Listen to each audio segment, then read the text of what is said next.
Hey, hey, hey, hey, Ooh, big head on the beat. hey. Money stay the same, friends is changing up. Eagles fly alone, get your paper up. I can't make this up. I can't make this up. I can't make this up. I can't make this up. Money stay the same. Good morning, people. You know who it is. It's Tay Witts coming live from the Man Cave as usual. You know I keep you up on the latest scores and stats, news, injuries, right? So if you want to hear more, please feel free to subscribe to my YouTube channel, my Twitter page at TAE_WIGGS.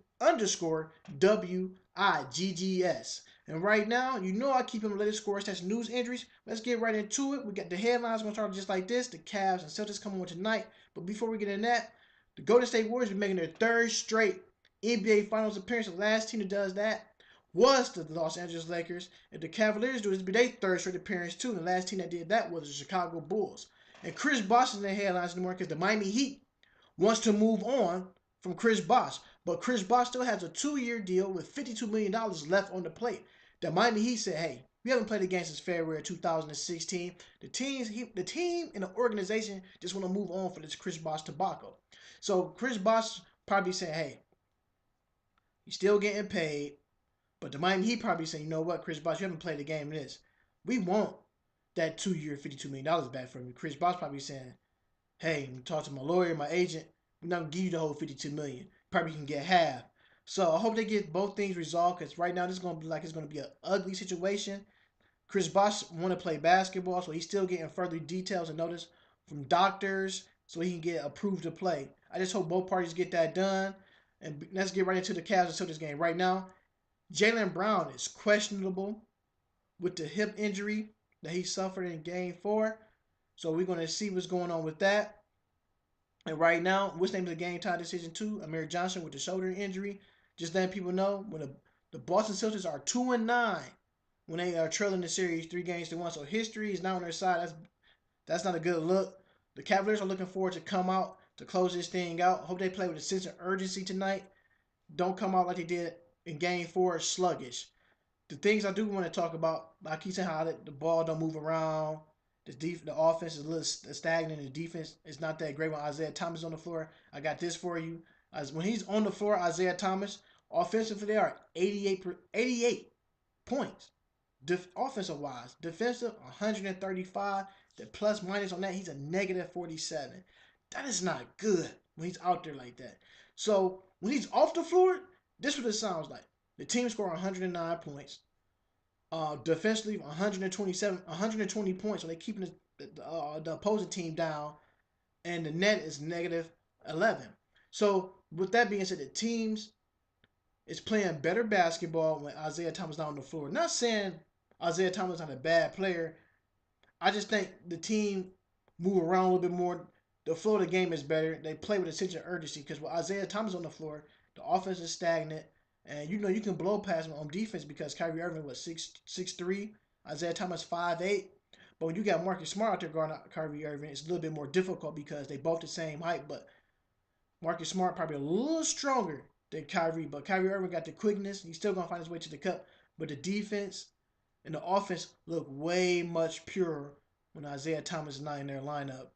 Not saying nothing about that, but I think the team plays with a better flow and a sense of urgency.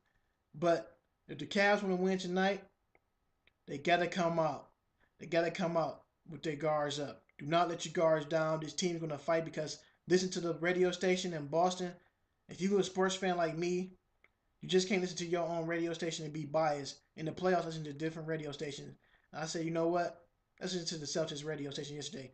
Some of the Celtics great said they feel like the Boston Celtics quit on that game too when they was giving up 50 points. They lost by 44. Celtics great called them out, said, now on our floor tonight, they not getting closed out. If you're going to lose, you better go out with a fighting effort.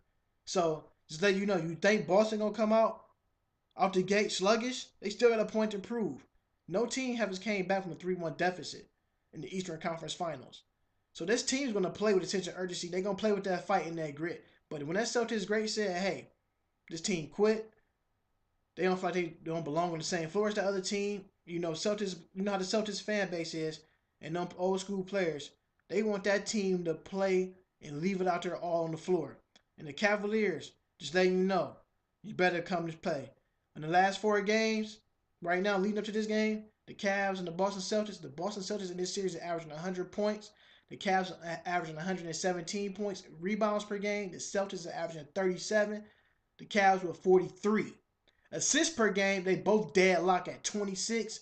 Turnovers, the Celtics were 14 turnovers per game, and the Cavaliers at 12 per game. So both teams are pretty much dead even on assists and turnovers, but if they want to win, both teams have to limit the turnovers if they want to win this game. I see the Cavaliers winning this game tonight by 11 points. I'm just calling like I see it. They got to close this out now. You don't want to give a team new life. Close this game out now so you can go ahead and prepare for the next game. Just keep y'all up on the latest. Y'all know who I am. I'm Tay Witz, coming live for the Man Cave as usual. Like I said, subscribe to at the YouTube channel and the Twitter page at TAE_WIGGS. I keep up with the latest scores, stats, news, injuries around the NBA playoffs, also including June 1st, the 2017 NBA Finals. Until then, y'all have a happy Throwback Thursday. I'm out of here. It's a J-Wiz beat.